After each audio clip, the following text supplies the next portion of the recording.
ओए, तू कब आई कॉलेज से? तब जब आप और माँ मुझे इस घर से भगाने की साजिश रच रहे थे। हैं? तू पागल है क्या? अरे हम तो तेरी शादी की बात कर रहे थे यार। हाँ तो शादी का मतलब तो यही हुआ ना कि अब मेरे लिए इस घर में कोई जगह नहीं है। ए चुटकी, फालतू बातें ना कर, साफ साफ बोलना क्या बात है। साफ बात यह है भैया कि अभी मुझे शादी नहीं करनी, मुझे और पढ़ना है, जॉब करनी है और फिर। समझ गया। तो ये सब कुछ तू आराम से भी तो बोल सकती थी ना। मैं तेरा भाई हूं और मेरे रहते वही होगा जो मेरी बहन चाहेगी। माँ, आप उन लोगों को फोन करके बोल दो कि हमारी किरण अभी पढ़ाई में बिजी है तो वो किसी और को ढूंढ ले। लेकिन बेटा, ऐसा अच्छा रिश्ता बार बार नहीं मिलेगा और उन लोगों की कोई मांग भी नहीं है तो। नहीं माँ, जब एक बार किरण ने बोल दिया कि उसे शादी नहीं करनी तो बस, अब इस पर कोई बात नहीं होगी। और बता छुटकी, कुछ और चाहिए तुझे? सूरज के सवाल के जवाब में किरण ने कुछ नहीं कहा। दरअसल पिता की मौत के बाद सूरज घर में अकेला कमाने वाला था। उसे अपनी पढ़ाई छोड़कर एक फैक्ट्री में मजदूरी का काम करना पड़ा और फिलहाल वो बड़ी मुश्किल से घर का खर्च चला रहा था। लेकिन इन हालातों में भी वो अपनी इकलौती बहन किरण की हर ख्वाहिश को पूरा करने की कोशिश करता था। दूसरी तरफ किरण भी अपने भाई सूरज पर जान छिड़कती थी। फिर एक दिन, देख किरण, अब तेरा कुछ ज्यादा ही हो रहा है, समझी ना? लेकिन माँ, एक बार भैया से बात तो कर लेने दो। कोई जरूरत नहीं उससे कुछ कहने की, उसी के लाड का नतीजा है जो तेरे पांव जमीन पर नहीं टिक रहे।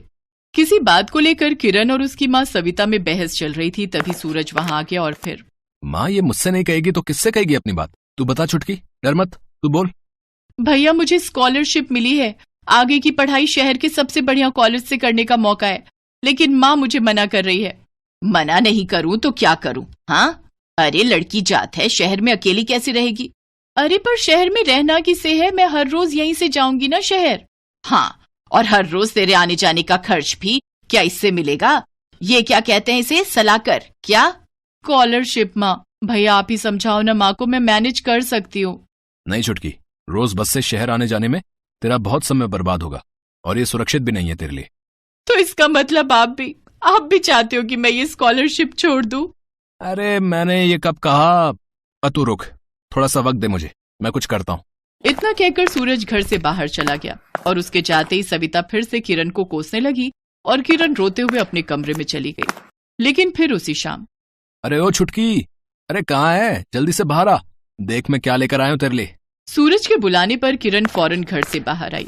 उसने देखा कि सूरज अपने साथ एक बिल्कुल नई स्कूटी लेकर आया था, जिसकी चाबी उसने किरण की तरफ बढ़ाते हुए कहा, ये ले छुटकी, ये स्कूटी तुझे तेरी मंजिल तक पहुंचाएगी। लेकिन भैया, ये स्कूटी कहाँ से? अब मतलब कैसे? ये तो बहुत महंगी होगी ना? और आपको ये कैसे पता चला कि मैं ये वाली स्कूटी लेना चाहती थी और फिलहाल मैं इसी के बारे में सोच रही थी? अरे तेरा भाई हूं मैं, तू कुछ कहे या ना कहे, तेरा चेहरा पढ़ना आता है मुझे। चल अब जल्दी से मुझे इसे चला के दिखा। मुझे पता है कि तुझे स्कूटी चलानी आती है, अपनी सहेली से सीखी ना तूने।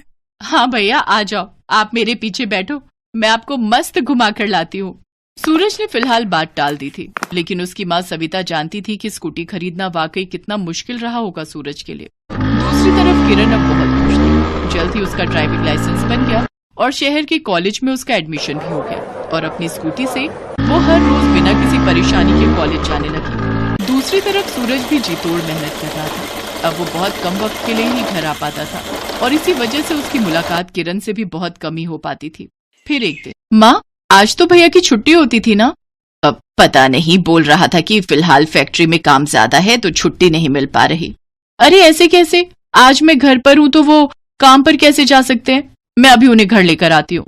इतना कहकर किरण ने अपनी स्कूटी उठाई और सीधा उस फैक्ट्री में जा पहुंची जहाँ सूरज काम करता था। लेकिन ये चौंकाने वाली बात थी कि सूरज तो वहाँ पर था ही नहीं। फिर फैक्ट्री के लोगों से किरण को जो सच्चाई पता चली, उसे सुनकर किरण सख्ते में आ गई।